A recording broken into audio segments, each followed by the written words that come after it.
Hello, my name is Joel Cooper, and I'm here today to tell you my vision of teaching.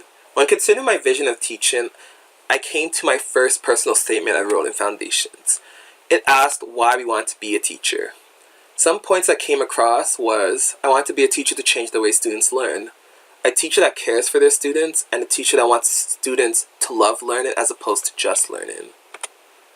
I also came across this quote when writing my personal statement that resonates with my philosophy of teaching. The quote states, I want to facilitate thinking. I engage minds. I listen to questions. I encourage risk. I support struggle. I cultivate dreams. I learn every day. I teach. All of this reflects my view or my vision. My vision of teaching is to have all classes centered around inquiry-based learning.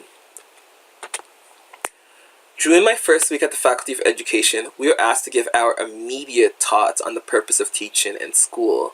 Some of my thoughts were positive and some weren't. One thought that came to mind was our purpose as teachers is to prepare students for the workforce, as well as the point that teaching gives students the idea of a routine. We came across these questions again in semester 2 during week 5, where we were asked to see if we changed our opinions on our first perspectives on the purpose of teaching. Inquiry-based learning has certain routines, but allows for many aspects of freedom, such as the way students think about a topic, the way students approach a problem, and the way students question and are skeptical about a solution.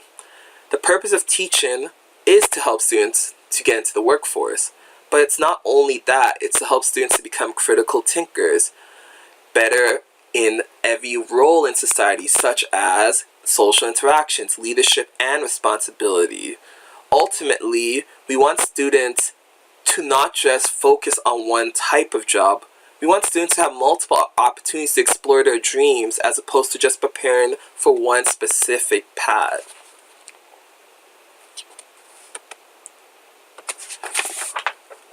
When considering inquiry-based learning, what also came to mind was the concept and idea of differentiated instruction. Differentiated instruction considers knowing the learner and understanding how to respond to the learner. Differentiated instruction also requires us as educators to think about how we can address the particular needs of our students. This means we have to first know our learners and how we can shape our instructional strategies. By running an inquiry-based lesson or activity, we as instructors will give our students a chance to use differentiated instruction. As educators, we are providing students multiple ways to deliver the same idea of teaching and allowing our students to meet the distinct needs for their specific learning preferences. For students to truly research and discover, they must learn based on their strengths and learning styles. By this, we can better prepare our students to succeed not only in the classroom, but hopefully one day in their ideal job.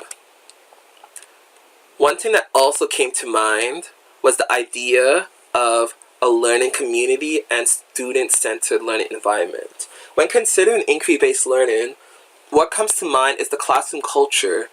During week 2 of semester 1, we discussed the idea of learning communities and student-centered learning environments. For real learning and discovery to occur, the environment has to be supportive and safe. By creating and sustaining a more inclusive and caring environment, learning will be happening both in the individual and group setting. When considering inquiry-based learning, it is characterized by learning-centered and student-driven design, where students are actively involved in shaping and enacting the learning processes. Inquiry-based learning requires learning communities and student-centered approaches for the highly collaborative nature of inquiry-based methods. For students to investigate, explore, and research, they will require many social, emotional, and intellectual needs to be met. So to conclude, inquiry-based learning is used to help students find out what they want to be and not what society tells them they have to be. Inquiry-based learning is essential for making our students critical thinkers in all situations, not just educational. Ultimately, inquiry-based learning is essential to ensure our students understand what they are learning and the purpose of the knowledge they are learning. Thank you, and I hope my vision will be seen by the world.